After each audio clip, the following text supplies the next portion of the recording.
नमस्कार विद्यार्थियों, ऑनलाइन कक्षाओं में आपका स्वागत है।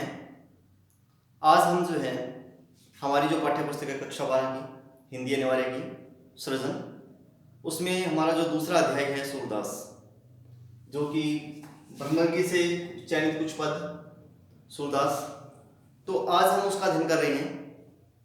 तो सूरदास का जो जन्म है वो दिल्ली के निकट सिही नामक गांव में हुआ था और रुनकता जो कि आगरा के गौ घाट पर उनकी भेंट जो है महाप्रभु वल्लभाचार्य से हुई और उन्होंने सूरदास को वल्लभ संप्रदाय में दीक्षित किया और इनको भागवत कथा सुनाई थी, जिनके आधार पर कवि ने उच्च कोटि के साहित्य का सृजन करना प्रारंभ किया था। और इनकी जो रचनाएं हैं वो कृष्ण से संबंधित हैं। तो इन्होंने कृष्ण की जो लीलाएं हैं उनका सुंदर चित्रण किया है। तो उसी को आधार मानते हुए इसमें इन्होंने भक्ति, श्रृंगार और वात्सल्य का सुंदर जो चित्रण है वो सूरदास की रचनाओं में मिलता है। सूरदास की प्रमुख रचनाएं तीन मानी जाती हैं, वो है सुरसागर, सुरसारावली और साहित्य लहरी। और जो सबसे ज़्यादा प्रसिद्धि दिलाने वाली जो इनकी रचना है वो है सुरसागर, जिससे इनको अक्षय कीर्ति प्राप्त हुई है। अक्षय कहते हैं जो कभी खत्म नहीं होती, अप्रक्षय, क्षय मतलब जो नष्ट नहीं होती, अक्षय, क्षय मतलब खत्म, यानी कि अक्षय जो नष्ट नहीं होने वाली है, लगातार चलने वाली जो कीर्ति है, तो उसे प्रदान करने का जो श्रेय है वो सूरदास जी को सूरसागर से प्राप्त हुआ। सूरदास जो अष्टछाप के शीर्ष कवियों में माने जाते हैं। तो आज हम अध्ययन कर रहे हैं हमारा जो दूसरा अध्याय है सृजन में, जो काव्यखंड का सूरदास। सूरदास का जो जन्म है 1483 में हुआ और इनका जो स्वर्गागमन है, स्वर्गगमन जो है वो 1563 में हुआ था। तो अब हम इनकी जो रचनाएं हैं, जो पद हैं, उनका अध्ययन कर रहे हैं, जो कि भ्रमर गीत में से लिया गया है।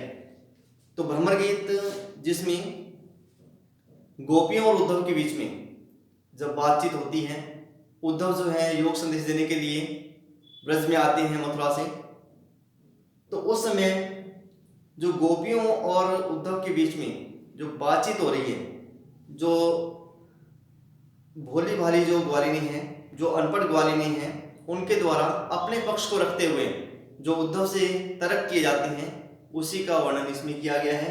पहला जो पद है इनका, तो इसमें कृष्ण के प्रति अपनी भक्ति जो है, प्रेम जो है, उसको प्रकट करते हुए कहती है कि हमारे हरि हारिल की लकड़ी, हमारे जो हरि हैं, हरि कृष्ण के लिए कहा गया, हमारे हरि हारिल की लकड़ी, मन वच क्रम नंद नंदन सो, और ये दृढ़ करी पकड़ी, कि हमारे जो हरि हैं, हमारे कृष्ण जो है वो हारिल की लकड़ी के समान है। हारिल जो पक्षी है जो सदैव अपने पंजों में लकड़ी को दबाए रहता है, तो उसी प्रकार से हमारे जो कृष्ण हैं वे भी उस हारिल की लकड़ी के समान है, अर्थात हम प्रत्येक समय उन्हीं को याद करते रहते हैं। मन वच क्रम नंद नंदन सो, और यह दृढ़ करी पकड़ी, कि हमने मन से, वचनों से और क्रम से नंद नंदन नंद के पुत्र अर्थात कृष्ण को अपने हृदय के अंदर दृढ़ता पूर्वक पकड़ा हुआ है। जागत सोवत अपने सोतुक कान्हे जकरी, कि हम सोते जागते और हर जगह कृष्ण का नाम ही लेते रहते हैं, कृष्ण कृष्ण का ही नाम रटते रहते हैं। सुनत जोग लगत ऐसो अली, जो करुई ककरी, अली का मतलब भौरा है, और आली जो है वो सखी के लिए कहा जाता है। तो हे भंवरे, अब इसमें उद्धव को भंवरे के रूप में कहा गया है। भंवरे को लक्षित करते हुए कह रही हैं जो ग्वालिनी है, वो कहती हैं कि हे भंवरे, सुनत जोग लगत ऐसो, जो कड़वी ककड़ी, कि सुनने में ही जो योग है वो हमें उस कड़वी ककड़ी के समान लग रहा है। सोई व्याधि हमें ले आई, देखी सुनी न करी, कि तुम हमारे पास में ऐसी व्याधि जो है, व्याधि बीमारी के लिए कहा जाता है, शारीरिक कष्ट के लिए, आदि जो है वो मानसिक कष्ट के लिए आता है। आदि जो मानसिक कष्ट को कहते हैं और व्याधि जो शारीरिक कष्ट को कहते हैं, कि सोई व्याधि हमें ले आई, देखी सुनी न करी, कि तुम हमारे लिए ऐसी कौन सी बीमारी ले आए हो जिसके बारे में ना ही तुमने सुना है और ना ही जिसको हमने देखा है। यह तो सो दिन ले दीजिए जिनके मन चक्री, कि जो आप योग साधना की बात कर रहे हैं, तो योग साधना आप उनको दीजिए। अब किनको दीजिए इसके बारे में बताया गया, यह तो सूरत इन्हें ले दीजिए जिनके मन चक्री, कि जिनके मन चक्री हैं, चक्र के समान घूमते रहते हैं, किसी एक जगह पर स्थिर नहीं रहते हैं, तो आप जो योग साधना है आप उनको दीजिए जिससे कि उनका मन स्थिर हो जाए। जबकि हमारे मन के अंदर तो पहले से ही भगवान कृष्ण जो है वो विराजमान है, कृष्ण का जो प्रेम है वो विराजमान है। तो इसलिए यह जो योग संदेश है वो आप उन्हें दीजिए जिनके मन चक्र के समान घूम रहे हैं। दूसरा है हम तो दुहु भांति फल पायो। अब जब उद्धव उनसे कहते हैं कि नहीं, योग साधना ही सर्वश्रेष्ठ है, उससे तुम्हें मुक्ति प्राप्त हो जाएगी और हर प्रकार से तुम्हें जो है ईश्वर की प्राप्ति हो जाएगी, मोक्ष की प्राप्ति हो जाएगी। तो उस समय कहती हैं जो ग्वालिनी है वो उनके जो बात है, योग संदेश की जो बात है उसका जो प्रतिकार करते हुए, उसका विरोध करते हुए कहती हैं कि हम तो दुहु भांति फल पायो। अब अपने कृष्ण प्रेम को महत्ता वो दे रही है इसमें भी। वो कहते हैं कि हमने तो दोनों प्रकार से ही दुहु भांति फल पायो, हमने तो दोनों प्रकार से फल प्राप्त कर लिया है। अब कैसे दोनों प्रकार से? कि जो ब्रजनाथ मिले तो निको नात्रु जग जस गयो, कि अगर हमें कृष्ण मिल जाते हैं, ब्रजनाथ ब्रज के स्वामी कृष्ण मिल जाते हैं तो बहुत अच्छा है, अगर नहीं मिलते तो क्या होगा?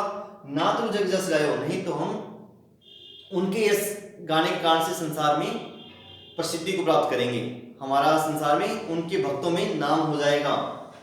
कहवे गोकुल की गोपी सब वर्णहीन लघु जाति। अब वे कहते हैं कि हम तो इस गोकुल की ग्वालिनी हैं जो लघु जाति छोटी जाति की हैं, वर्णहीन हैं, जिनका कोई वर्ण भी उच्च नहीं है। कहवे कमला के स्वामी संग मिली बैठी पांति, कि वे तो कमला के स्वामी, अर्थात कमला कहा गया लक्ष्मी जी के लिए, लक्ष्मी के स्वामी हैं, लक्ष्मी के पति हैं, तो उनके साथ में हमने बैठकर एक पांति बैठे हैं और बैठने का जो सौभाग्य है वो हमें प्राप्त हुआ है। तो इससे बढ़कर हमारे लिए क्या हो सकता है?